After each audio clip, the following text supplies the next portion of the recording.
C'est l'heure de la pause. Quelques minutes pour se détendre et apprendre quelque chose. Installe-toi confortablement et ferme les yeux pour te représenter mentalement les images de ce voyage au cœur de l'histoire des sciences. Personne n'aime aller dans les hôpitaux. La froideur des lieux, l'odeur âcre des désinfectants, la vue des médecins et infirmiers en blouse blanche, gants, charlotte, masques et surchaussures mettent mal à l'aise. Pourtant, cela n'a pas toujours été le cas. Il a fallu un homme et beaucoup de temps pour en arriver là. Lentement remontent les années, traversent le voile du temps jusqu'au XIXe siècle. L'hygiène y est rudimentaire. Imagine une maison d'autrefois, sans eau courante, pas de salle de bain, pas de douche chaude, juste une bassine, une cruche, un morceau de savon râpeux. On se lave à moitié, à la hâte, dans l'ombre d'une pièce fraîche. Le linge est lavé à la main, sèche au vent, lourd de poussière.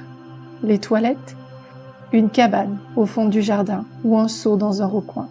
Dans les villes, les ruelles sont nauséabondes. Les eaux sales s'écoulent à ciel ouvert et parfois on jette les seaux par la fenêtre. Dans ce décor, les maladies font rage, les fièvres sont brutales, les accouchements meurtriers, les apothicaires bien démunis et la chirurgie souvent tue plus qu'elle ne sauve. Imagine un monde où les microbes sont encore inconnus et l'ignorance plus redoutable encore que les maladies s'abattant telles des foudres divines.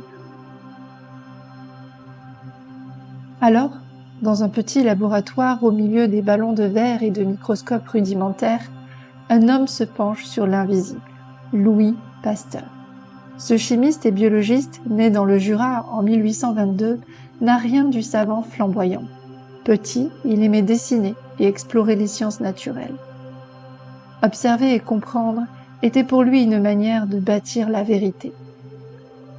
Un jour, il observe une goutte d'eau croupie.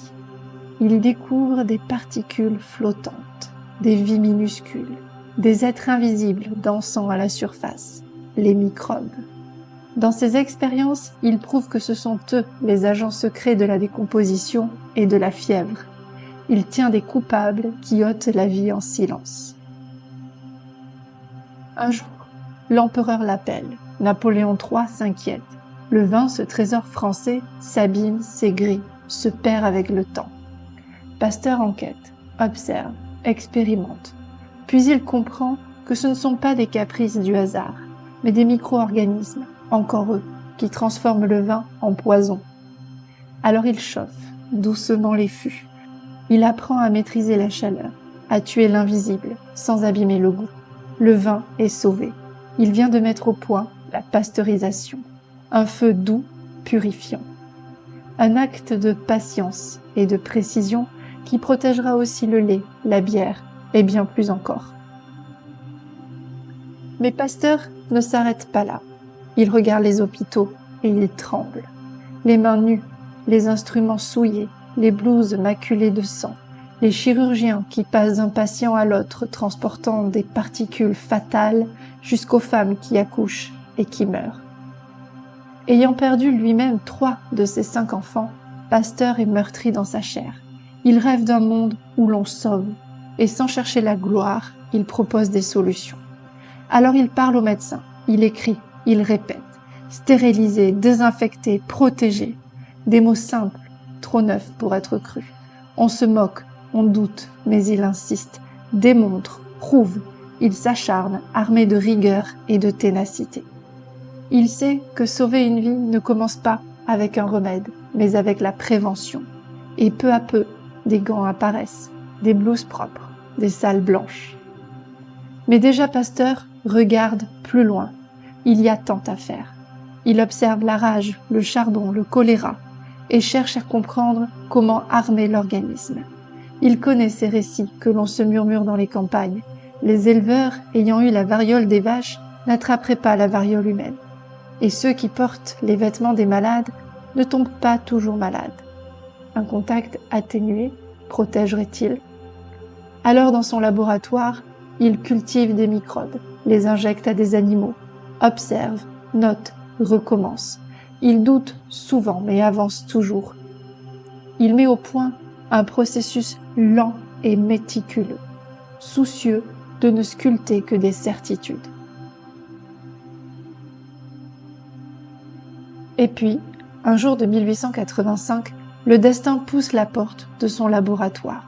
Un garçon de 9 ans, Joseph Meister, a été mordu par un chien enragé. Ses yeux sont grands d'effroi, sa mère supplie. Et Pasteur doute. Il n'est pas un médecin. Il n'a jamais tenté son vaccin sur un être humain.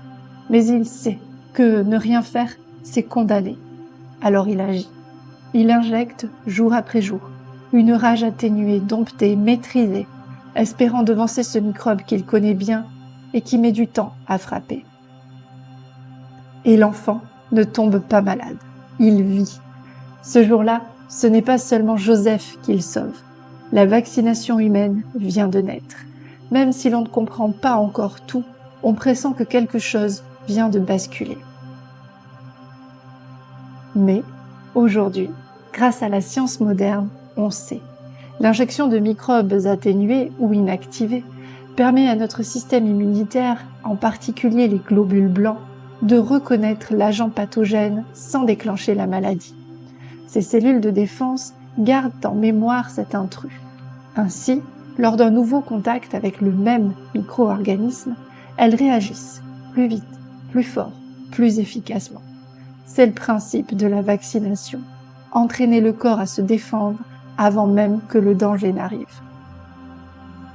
Et lorsque la vaccination devient collective, à grande échelle, la maladie recule, parfois jusqu'à disparaître totalement, comme ce fut le cas avec la variole éradiquée de la planète grâce à une mobilisation mondiale. Alors avec l'asepsie, la pasteurisation ou la vaccination, Louis Pasteur méritait bien un institut à son nom. Oui, car cet homme penché sur son microscope a compris l'invisible et consacré sa vie à sauver celle des autres.